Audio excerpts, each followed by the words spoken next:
الحمد لله نحمده ونستعينه ونستغفره ونؤمن به ونتوكل عليه ونعوذ بالله من شرور أنفسنا ومن سيئات أعمالنا من يهده الله فلا مضل له ومن يضلله فلا هادي له أما بعد فأعوذ بالله من الشيطان الرجيم بسم الله الرحمن الرحيم وأتموا الحج والعمرة لله صدق الله المولانا العظيم وصدق رسوله النبي الكريم الأمين ونحن على ذلك لمن الشاهدين والشاكرين والحمد لله رب العالمين.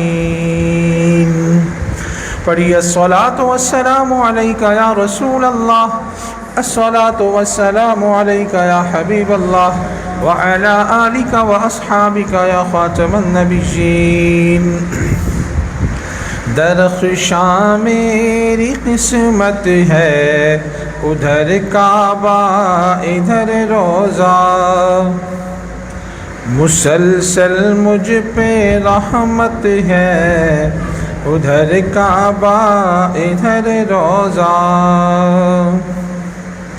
ادھر عرفات و مزدلفہ، ادھر ہے مشہد حمزہ، کرم ہے نور و نگہت ہے، ادھر کعبہ ادھر روزہ. چلو حافظ ذرا جلدی وہ دیکھو نوری نظارے، مثال حسن جنت ہے، ادھر کعبہ ادھر روزہ، مثال حسن جنت ہے، ادھر کعبہ ادھر روزہ. اللہ تبارک و تعالیٰ نے قرآن مجید میں ارشاد فرمایا، اور حج اور عمرہ اللہ کے لیے پورا کرو. اللہ تبارک و تعالیٰ کے پیارے خلیل حضرت ابراہیم علیہ السلام جب خانہ کعبہ کی تعمیر سے فارغ ہو گئے تو اللہ تبارک و تعالیٰ نے ان کو علاج کا حکم دے دیا. فرمایا گیا وَأَذِّن فِي النَّاسِ بِالْحَجِّ، اور لوگوں میں حج کی عام ندا کریں. جب یہ حکم حضرت ابراہیم خلیل اللہ علیہ السلام نے پایا سنا تو آپ نے کیا کیا، مکہ مکرمہ کا ایک پہاڑ ہے جبل ابو قبیس، آپ وہاں پر کھڑے ہو گئے اور آپ نے اعلان کیا کہ میں نے اللہ تبارک و تعالیٰ کا گھر خانہ کعبہ تعمیر کر دیا ہے، لوگوں کعبے کا حج کرو، اس کی زیارت کے لیے آؤ. اور ایک روایت کے مطابق اللہ تبارک و تعالیٰ کی جانب سے جب عام اعلان ہو گیا تو یہ حکم سن کر حضرت ابراہیم علیہ السلام نے اللہ تبارک و تعالیٰ کی بارگاہ میں عرض کیا، اے میرے مولا، میرے بندے تو ساری دنیا میں آباد ہیں، یعنی تیرے تو بندے جو ہیں وہ ساری دنیا میں آباد ہیں، میری آواز کہاں تک پہنچے گی آخر؟ اللہ تبارک و تعالیٰ کا حکم دیا، ابراہیم آواز دینا تیرا کام ہے، پوری دنیا تک پہنچانا میرا کام ہے، تو آواز تو لگا، تو آواز تو دے، پوری دنیا میں تیری آواز کو میں پہنچا دوں گا. حضرت ابراہیم خلیل اللہ علیہ السلام نے جب یہ بات سنی تو آپ کی اس آواز کو اللہ تبارک و تعالیٰ نے، یعنی اللہ تبارک و تعالیٰ کے حکم سے زمین و آسمان، شمال و جنوب، مشرق و مغرب میں رہنے والی تمام مخلوق نے سنا. اور کیوں نہ سنتے کہ اللہ تبارک و تعالیٰ کا حکم ہو گیا. یہ صدا چاروں طرف عالم میں گونج گئی، نہ صرف دنیا میں موجود انسانوں کے کانوں میں یہ آواز پہنچی بلکہ بیان کیا جاتا ہے کہ عورتوں کے ارحام اور مردوں کے اسلاب میں جو بچے تھے انہوں نے بھی آواز سنی. بلکہ قیامت تک آنے والے انسانوں کی روحوں نے بھی حضرت ابراہیم خلیل اللہ علیہ السلام کے اس اعلان کو سنا، اور اس کے بعد جس نے حضرت ابراہیم خلیل اللہ کے اعلان پر لبیک کہا تو اللہ تبارک و تعالیٰ اسے ہی حج کی سعادت نصیب فرمائے گا، یعنی اسے ہی حج کی سعادت نصیب ہوگی۔ اور بیان کیا جاتا ہے کہ جس نے جتنی بار لبیک کہا اتنی مرتبہ وہ شخص حج بیت اللہ کی سعادت حاصل کرے گا۔ ہم اپنے ارد گرد ایسے کئی لوگ ہم جانتے ہیں، اللہ والے، میری نالج میں کئی ایسے لوگ ہیں جنہوں نے جناب 1 سے زائد حج کرنے کی سعادت حاصل کی ہے، جنہوں نے 10 سے زائد حج کی سعادت حاصل کی ہے، کسی نے 15 سے زائد، کسی نے 20 سے زائد، کوئی جناب لگاتار کئی سالوں سے حج بیت اللہ کی سعادت حاصل کر رہا ہے۔ اور ہم نے تو یہاں تک لوگوں کو دیکھا ہے، اللہ کے پیاروں کو دیکھا ہے کہ جب حکومتوں کی طرف سے، گورنمنٹ کی طرف سے اعلان کیا گیا کہ جناب اب کوئی 5 سال تک، 2 سال تک نہیں جا سکتا، جو حج کرنے گیا اس کے بعد 2 سال، 4 سال، 5 سال تک ویٹ کرے گا، انتظار کرے گا، لیکن ہم نے دیکھا کہ چند لوگ ایسے بھی ہیں جو ہر سال ان پابندیوں کے باوجود بھی جاتے رہے۔ ایسا لگا کہ ان کے نام کسی کی نظر سے نہ گزرے، گویا کہ دیکھیے جس نے جتنی بار حضرت ابراہیم خلیل اللہ کی آواز پر لبیک کہا حج کے حوالے سے، اللہ پاک اس کو اتنے حج کرنے کی سعادت نصیب عطا فرمائے۔ اللہ تعالیٰ کا فرمان ترجمہ سماعت کریں کہ بے شک سب میں پہلا گھر جو لوگوں کی عبادت کے لیے مقرر کیا گیا وہ مکہ مکرمہ ہے، برکت والا اور سارے جہاں کا رہنما ہے۔ اس میں کھلی نشانیاں ہیں، حضرت ابراہیم کے کھڑے ہونے کی جگہ یہاں موجود ہے، اور جو بیت اللہ شریف میں آ جائے وہ امان میں ہے، اور اللہ کے لیے لوگوں پر اس کا گھر، اس کے تو گھر ہے یعنی بیت اللہ شریف کا حج کرنا، جو اس تک چل سکے، اور جو منکر ہو فرمایا گیا تو اللہ تعالیٰ سارے جہاں سے بے پرواہ ہے، اس کو کسی کی فکر نہیں ہے، سارے جہاں سے بے پرواہ ہے۔ جو منکر ہوا ہو گیا، ٹھیک ہے۔ سرکار دو عالم صلی اللہ علیہ وسلم فرماتے ہیں، حضرت ابو ہریرہ اس کے راوی ہیں، بیان کرتے ہیں کہ ہمارے سرکار دو عالم صلی اللہ علیہ وسلم خطبہ پڑھ لیا اور فرمایا، اے لوگوں تم پر حج فرض کیا گیا ہے، لہذا حج کرو۔ ایک شخص نے عرض کیا، یا رسول اللہ کیا حج ہر سال کرنا ہے؟ سرکار دو عالم صلی اللہ علیہ وسلم سوال سنا تو آپ نے سکوت فرمایا، یعنی خاموشی اختیار فرمائی۔ سوال کرنے والے نے یہ بات 3 بار کہی، سوال کیا، لیکن میرے آقا نے کوئی جواب ارشاد نہ فرمایا۔ پھر اس کے بعد آپ فرماتے کہ اگر میں ہاں کر دیتا تو لوگوں تم پر ہر سال حج کرنا فرض ہو جاتا، ہر سال حج کرنا سب پر فرض ہو جاتا، اور جب یہ واجب ہو جاتا تو تم سے یہ کام نہیں ہو سکتا تھا۔ آپ دیکھیں آج سبحان اللہ جب حج بیت اللہ کا موقع آتا ہے تو چاروں طرف سے لوگ حج کے لیے آنا شروع ہو جاتے ہیں، مرد، عورتیں، بچے، بزرگ، ایک الگ سے سما نظر آتا ہے حج کے دنوں میں۔ پھر آپ نے ارشاد فرمایا، سرکار نے ارشاد فرمایا، میرے پیارے صحابہ جب تک میں کسی بات کو بیان نہ کر دیا کروں نا تو مجھ سے سوال مت کیا کرو۔ اگلے لوگ یعنی جو لوگ گزر گئے، انبیاء کرام کے جو امتی گزر گئے، ہر بار سوالات میں اضافہ کرنے سے وہ انبیاء کرام کی مخالفت میں چلے گئے، اور جو انبیاء کرام کی مخالفت میں گیا وہ ہلاک ہی ہوا۔ فرمایا کہ سرکار دو عالم صلی اللہ علیہ وسلم فرمایا، اے لوگوں تم پر حج فرض کیا گیا ہے۔ وہ کون لوگ ہیں جن کو آقا کریم مخاطب کر کے فرما رہے ہیں کہ حج فرض کیا گیا ہے؟ وہ ایمان والے ہیں، وہ صحابہ کرام ہیں۔ تو معلوم ہو گیا کہ حج جو ایمان والا نہ ہو، جو جناب بد عقیدہ ہو، اس پر فرض نہیں ہے، بلکہ جو خوش عقیدہ مومن مسلمان ہے اس پر حج کرنا فرض ہے۔ لیکن وہ پوری بات ہے کہ تحج البیت من استطاع الیہ سبیلا، تم میں جو بیت اللہ کا حج کرے، کب؟ جب وہ اس کی طاقت رکھتا ہو، استطاعت رکھتا ہو۔ اور دوسری بات یہ بات کی گئی کہ پوچھنے والے نے کہا کہ یا رسول اللہ کہ ہر سال حج فرض کیا گیا ہے؟ تو پیارے آقا نے سکوت فرمایا، حتیٰ کہ پوچھنے والے نے 3 بار سوال کیا، ہر سال حج فرض ہے؟ سرکار نے ارشاد جب کیا فرمایا کہ اگر میں کہہ دیتا ہاں تو پھر تم پر حج فرض ہو جاتا۔ اگر کبھی کسی سے سوال کیا جائے اور سامنے والا سکوت اختیار کرے تو ذرا صبر کا مظاہرہ کرنا چاہیے، بات بات پہ سوال نہیں کرنے چاہیے۔ صاحبہ اور آگے بڑھتے ہیں، دیکھیے میرے آقا کو شان و شوکت کتنی پیاری عطا کی گئی، اگر میرے آقا ہاں کر دیتے تو حج ہر سال فرض ہو جاتا، لیکن آپ نے سکوت فرمایا تو ہر سال حج فرض نہیں کیا گیا۔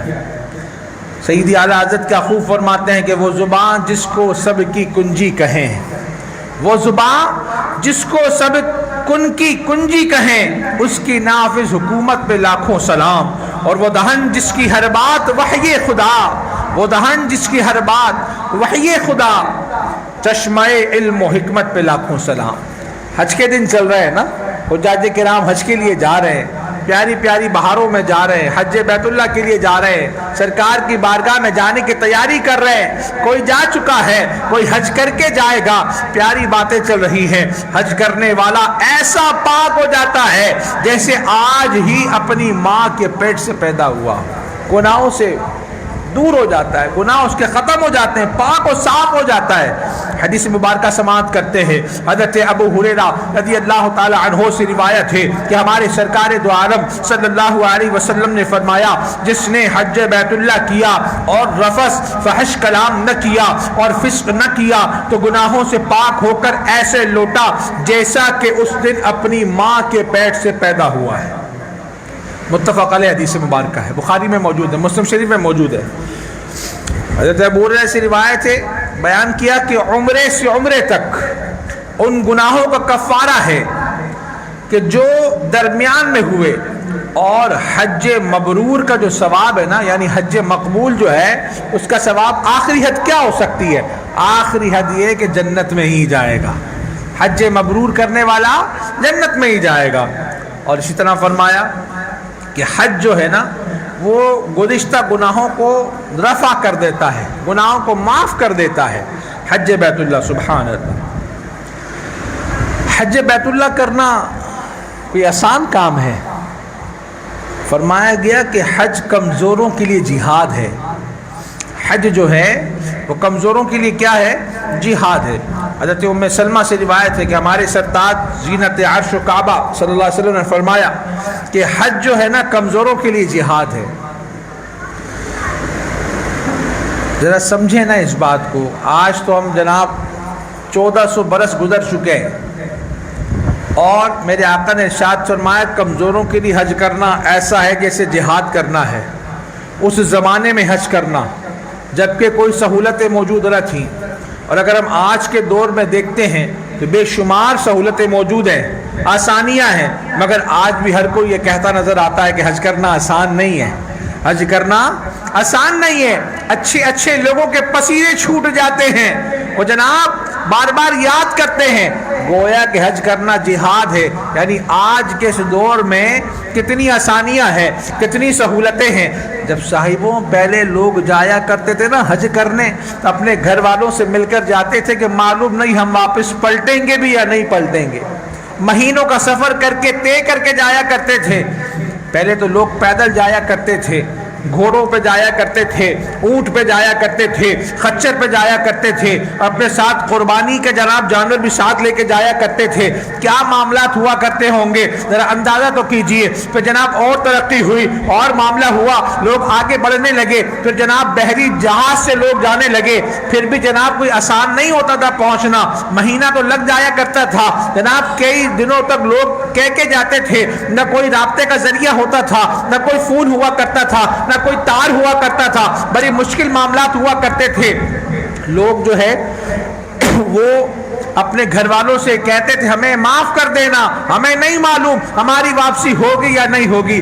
ارے آج تو اتنی آسانیاں ہیں، یہاں جناب گاڑی میں بیٹھے، حیدرآباد والوں کی اگر میں بات کروں، ایئرپورٹ پہنچے، وہاں سے جہاز میں بیٹھے، جناب آگے اترے تو جناب بس ملی یا گاڑی ملی، اپنے ہوٹل پہنچ گئے اور سب جگہ اے سی کے مزے لیتے ہوئے جا رہے ہیں۔ اس زمانے میں تو نہ اے سی تھا نہ کوئی اور سہولتیں تھی، پانی بڑا مختصر ہوا کرتا تھا۔ آج کے لوگ کہتے ہیں کہ حج کرنا جہاد ہے۔ سرکار نے بھی ارشاد فرمایا، آج بھی لوگ حج کرنے کے جب معاملات میں جاتے ہیں 3 سے 4 دن گزارتے ہیں، وہ پسینہ پسینہ ہو جاتے ہیں۔ الحمدللہ اس فقیر نے بھی جب حج کیا تو ہمیں اندازہ ہے کہ حج کے معاملات کیسے ہوا کرتے ہیں۔ اور آگے بڑھتے ہیں، دیکھیے حج اور عمرہ کرنے سے نا محتاجی دور ہو جاتی ہے اور انسان کے پاس اللہ پاک اس کے رزق میں، اس کے معاملات میں برکتیں عطا فرماتا ہے۔ حضرت عبداللہ بن مسعود سے روایت ہے، سرکار نے ارشاد فرمایا کہ حج و عمرہ محتاجی اور گناہوں کو ایسا دور کرتے ہیں جیسے بھٹی لوہے اور چاندی اور سونے کے میل کو دور کرتی ہے۔ پھر فرمایا کہ حج مبرور کا ثواب بالآخر جنت ہی ہے۔ اللہ تبارک و تعالیٰ نے نا تمام رحمت و برکت اور روزی اور جنت کے تمام خزانے کس کو عطا کیے؟ کس کو قاسم بنایا؟ کون ہے قاسم؟ آخر کون عطا کرنے والا ہے؟ رزق اس کا ہے، کھلاتے یہ ہیں۔ کون ہے وہ شخصیت؟ ہمارے آقا کریم جانے کائنات سرکار دو عالم صلی اللہ علیہ وسلم کو اللہ تبارک و تعالی نے قاسم بنایا ہے، اور آپ قاسم نعمت ہیں، قاسم جنت ہیں۔ سرکار نے ارشاد فرمایا کہ حج اور عمرہ مفلسی کو دور کرتا ہے، محتاجی کو دور کرتا ہے، تمام گناہوں کو معاف کر دیا جاتا ہے۔ گویا حج کرنے والا گناہوں سے پاک اور غنی اور دولت مند ہو جاتا ہے۔ ہمارے بزرگان دین نے ہمیں چند باتیں ارشاد فرمایا کہ 2-3 چیزیں ایسی ہیں کہ جب انسان اس کا ارادہ کرتا ہے نا تو اللہ تبارک و تعالیٰ اس کا غیب سے مدد فرماتا ہے، اللہ پاک اس کی غیب سے مدد فرماتا ہے۔ توجہ چاہتے ہوئے ذرا بات کو سماعت کریں۔ فرمایا نمبر 1، جب انسان ارادہ کرتا ہے کہ مجھے حج پر جانا ہے تو اللہ تبارک و تعالیٰ اس کے لیے غیب سے مدد فرماتا ہے۔ نمبر 2، فرمایا جب انسان اپنی اولاد کی شادی کرنے کی نیت کرتا ہے، شادی کرنے کے لیے آگے بڑھتا ہے، اللہ تبارک و تعالیٰ اس کی غیب سے مدد فرماتا ہے۔ تیسری بات فرمائی کہ جب انسان اپنے گھر کی تعمیر کرنا چاہتا ہے تو اللہ تبارک و تعالیٰ اس کی غیب سے مدد فرماتا ہے۔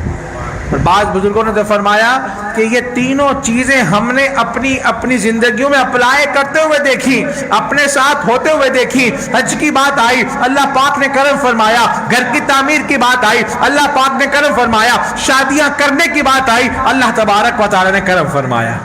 تو یہ باتیں یقیناً ہو سکتی ہیں۔ میری نالج میں تو کئی لوگ ایسے ہیں، آپ بھی اپلائی کریں، ہم بھی انشاءاللہ وقت آئے گا اپلائی کریں گے، کچھ کر چکے ہیں۔ اللہ تعالی ہمارے حالوں پر، سب کے حالوں پر رحم فرمائے۔ رمضان المبارک میں عمرہ کرنا نبی کریم صلی اللہ علیہ وسلم کے ساتھ حج کرنے کے برابر ہے۔ میں اتنی بات جان، جب رمضان المبارک انشاءاللہ جب تشریف لائے گا تو پھر اس بارے میں اور باتیں آپ کے سامنے عرض کروں گا۔ ابھی حجاج کرام کی بات چل رہی ہے، حج کے دن چل رہے ہیں، اتم الحج والعمرۃ للہ کی بات ہو رہی ہے، حج اور عمرہ پورا کرنے کی بات ہو رہی ہے۔ آج حاجی جناب حجاج کرام وہاں پر موجود ہیں، تیاریاں کر رہے ہیں، حج بیت اللہ کی تیاریاں چل رہی ہیں، لوگ جا رہے ہیں، رحمتیں لوٹ رہے ہیں، برکتیں لوٹ رہے ہیں اور دعا کر رہے ہیں۔ جانے والوں سے دعاؤں کے لیے عرض کریں، ان کی بارگاہوں میں عرض کریں، ہمیں بھی اپنی دعاؤں میں یاد رکھیں۔